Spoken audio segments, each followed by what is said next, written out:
Ymir Fritz, the girl that was said to have sold her soul to the devil in order to breathe Titans into existence. We know she's special, she literally created the Titans. But what else did she do? Quick spoiler warning for the manga: if you haven't read through chapter 122, then proceed with caution. But other than that, enjoy the video. And make sure to subscribe if you're new. Let's start off with a bit of history. As you know, if you've read the manga, Ymir was a young slave to the Eldian leader Karl Fritz. She had a tough upbringing, as the title slave would most likely imply. We see her village being attacked by Eldians, as well as them cutting out Ymir's comrades' tongues. One day, Ymir lets some pigs escape from their pen, and Karl Fritz is not too happy with whoever did it. He threatens all the slaves, saying each one of them will have an eye gouged out if he doesn't find the culprit. Everyone points to Ymir, and then Karl releases her from her shackles.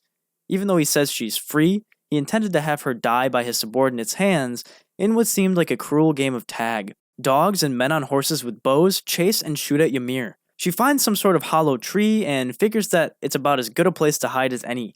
To her surprise, she falls into the tree, which apparently had a pit of water in it. This water looks almost infinite. We've seen this exact scene with Eren and maybe some others in a few Attack on Titan openings. A spined creature with no face attaches to Ymir's back, thus transforming her into the first Titan, or at least the first Titan in a while. Ymir's Titan was the sole Titan on the entire planet, and contained the power of every single other Titan. As we saw with Eren, he speaks to Ymir and obtains her insane power. He releases all hardening through the world, becomes almost invincible, and proves that the founder Ymir's power is not to be griped with. Ymir, through the years following her transformation, still obeyed that same king that sent her to her death. She single-handedly built structures, prospered farming, and destroyed all enemies of Karl Fritz. She was a literal Karl simp. I'm not sure why she was so loyal to this douchebag, but I guess I shouldn't waste my time asking. He tells her that she'll bear his children since the power is so valuable. He assumes the power would be passed on. So, of course, Ymir does just that. She bears 3 children. Their names are Maria, Rose, and Sheena, which coincidentally are the names of our 3 beautiful destroyed walls. Out of nowhere, an assassin aimed towards killing the king launches a spear. Ymir blocks the hit, getting speared in her left shoulder.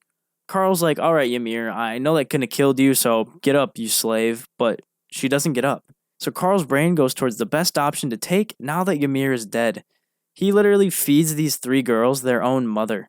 This was in a time where there were probably witches, wizards, Zeus-like gods, and things like that, so I guess this wasn't the worst idea. And now we get to see where that creepy picture from ending 3 is from. Pretty insane stuff. Ymir's children bear more children, and Karl demands that they let themselves be eaten by their children as well. Kind of disturbing. The Titan power Ymir held then gets split into 9 pieces, not sure if it was instantly or throughout the years, and the curse of Ymir is born as well. Ymir is banished to the Path Desert for the next 1800 some years until Eren retrieves her lost power. This entire sequence was insane to finally see come to fruition in the manga. The question since Attack on Titan's inception has always been, how the heck did Titans just magically appear? And now we know it's a similar concept to the Avatar state in Avatar: The Last Airbender. Just blame a weird stringy creature on your godlike powers. The story of Ymir does make a lot of sense plot-wise, but it's a very thin story. There isn't a lot that happens when Isayama portrays it in the manga. And as a lot of you probably know, Isayama scrapped many ideas for his story whilst he was creating it. The number of ideas that were thrown out are definitely low, but the ending to Attack on Titan is one of those ideas. The story was going to end very differently, I've heard. Isayama's editor apparently told him he should change it, which is extremely lame, but not uncommon. And from the way Titan powers are created, I'd love to hear from him what his original storyboarding ideas for the Titan power backstory consisted of. He's going to do an interview in the summer, I think, and Isayama interviews are few and far between. But anyways, seeing this backstory is very cool. Ymir the founder is basically a soulless human with no intention of revenge or goodwill. She was merely Karl's puppet. I'd like the founder to have had a bit more of a personality, but it makes a lot of sense that she's how she is. It's respectable to not make the initial most important figure in your show a heroic badass. It's pretty different than a lot of shows to paint Ymir in this light. Hajime Isayama likes to do that. Most characters that typically would function one way in another said story will be designed by him totally differently. And I'd also like to touch on Ymir's Titan itself. Ymir's Titan is said to be larger than the Colossal Titan, which is pretty insane. if you've had the manga spoiled by those Minecraft comparisons, then I'm in the same boat as you. But jokes aside, the way Ymir's Titan looks is pretty epic for the founding Titan. It has those spiky ribs that are coming out, which remind me of Connie's mother's Titan. And watching Ending 3 after seeing the manga play out is really insane. It gives us all the tools we ever needed to understand the entirety of the plot. From seeing Ymir get eaten to the various Titan battles and even the rumbling. I'd always watch this ending and get super creeped out.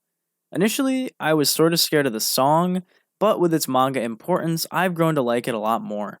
And I'd also like to touch on what exactly the founding Titan can do. It's confirmed that the founder Ymir had all the power of all the other Titans. The current day founding Titan, which Frida and Eren possessed, had the ability to create Titans, like we see with the old king creating the Wall Titans. As well as this, the founding Titan could control these Titans. The Beast Titan shares both of these traits with the founder. Depending on how you inject or transform a person, you could get anywhere from a 4-meter Titan to a rod race-sized Titan. Not only can the founding Titan create Titans and control them, but they can also speak to all Eldians, wipe memories, and various other things. Zeke wanted to use the founding Titan's power to sterilize all the Eldians so the Titan bloodline would die out. So the list of founding Titan powers is pretty large. Now, I've been pondering this question for a while, and I'm sort of confused. I figured through the whole show that Eren probably didn't need a royal Titan to use the founding Titan's power, but rather just a royal person. Like, if he touched Historia, he could just control Titans. It's extremely weird that you need to touch a Titan to use the power if you're not royal. The reason I'm bringing this up is because Eren accessed the path by just coming into contact with Zeke as his regular body. Eren wasn't using the founding Titan's powers, was he? Wasn't the rumbling activated by Ymir herself? I'm pretty confused about this. So I'm not really sure if the founding Titan could do what Eren did, or if that was all due to Ymir's power. Let me know what you think in the comments. I'd also like to think that the rumbling happened due to Ymir's power, but it could also be that Eren just activated the founding Titan by touching Zeke. That leaves a lot of weird inconsistencies in the show if that's the case. I don't doubt that the founding Titan was capable of the rumbling because the show had said so much about the king unleashing millions of Titans to flatten the earth. But I digress.